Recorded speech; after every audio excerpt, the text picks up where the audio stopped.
వారి భార్య కలలో అమ్మవారు సాక్షాత్ అమ్మవారే వచ్చేసి మీ ఇంట్లో ఒక పలానా చోట బంగారం ఉంది, అది తీసుకోండి, కానీ నాకు ఒక బలి కావాలని అని చెప్పింది. ఈ విషయం విన్న అతని భార్య హఠాత్తుగా లేచి భయపడ్డది.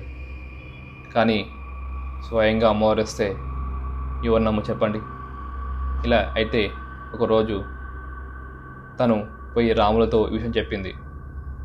చెప్పినాక రాములు వెంటనే వారి ఇంట్లో ఉన్న వరండాలో ఆ చోటుని తవ్వడం మొదలుపెట్టాడు. 5 అడుగులు పోయాక 6వ అడుగుకి అతనికి ఒక శబ్దం వచ్చింది. ఆ శబ్దంకే లంకె బిందు దొరికినాయి. అయితే రాములు మొదటిగా భయపడ్డాడు.